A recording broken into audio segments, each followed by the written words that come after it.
قاضی صاحب supreme court کے ججز کی تعداد میں جو ہے وہ اضافہ کیا جا رہا ہے اور حکومت جو ہے وہ جمعے کے روز ایوان میں بل جو ہے وہ لا رہی ہے، تعداد 17 سے جو ہے وہ 23 کی جا رہی ہے. کیا آپ کیا سمجھتے ہیں کہ اس سے کوئی سپیڈی انصاف کے لیے یہ کیا جا رہا ہے یا کہ اس سے پس پردہ کچھ معاملات اور ہیں جس میں کہا جا رہا ہے کہ شاید کوئی اڈپار کیا جا رہا ہے، ججز میں بیلنس کیا جا رہا ہے کوئی تعداد بڑھا کر؟ جی بظاہر تو جی ایسا ہی لگتا ہے. کافی دیر سے جو کوششیں ہو رہی ہیں 26ویں ترمیم کے ذریعے بھی، اس سے پہلے بھی جو آرڈیننس آیا، جو پریکٹس اینڈ پروسیجر بل پہلے آیا، ایکٹ آیا پریکٹس اینڈ پروسیجر، اس کے ذریعے 3 ججز کی، ایک جج سے ہٹ کے بندیال صاحب کے ٹائم پہ 3 ججز کی ریکوائرمنٹ کر دی گئی کہ وہ کمیٹی کانسٹیٹیوٹ کیا کریں گے بینچز کی. پھر جب وہ نمبر تبدیل ہوا، اپنی مرضی کا نہیں آیا، تو گورنمنٹ نے آرڈیننس کے ذریعے وہ کر دیا. قاضی صاحب کے لاسٹ دنوں میں جیسے قاضی فائز عیسیٰ صاحب کے آخری دنوں میں کہ جی وہ 2 جج کر کے اور تیسرا جج ڈیپینڈنٹ کر دیا کہ وہ چیف جسٹس کی مرضی ہوگی.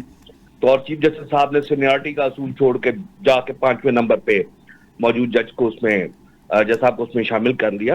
تو جتنا بھی لگ رہا ہے، یہ لگ تو یہی رہا ہے کہ جی یہ اس میں کوئی انفارچونیٹلی بہت عرصے سے ہم دیکھ رہے ہیں جتنی بھی لیجسلیشن ہوتی ہے اس میں عوامی مفاد مد نظر نہیں ہوتا ہماری سیاسی جماعتوں کا. انفارچونیٹلی ہم جو بھی لیجسلیشن کرتے ہیں وہ کسی خاص مقصد کے لیے کرتے ہیں.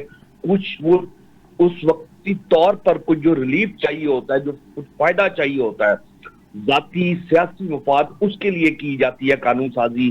ایون آئین میں بھی ترامیم، عوامی مفاد مد نظر نہیں ہوتا. اسی لیے آپ دیکھتے ہیں کہ جتنے مرضی ہم قوانین میں تبدیلی کر لیں، جتنی مرضی آئین میں تبدیلیاں لے آئیں، لیکن عوام کو اس کا رزلٹ جو ہے اس کا فائدہ نہیں پہنچتا.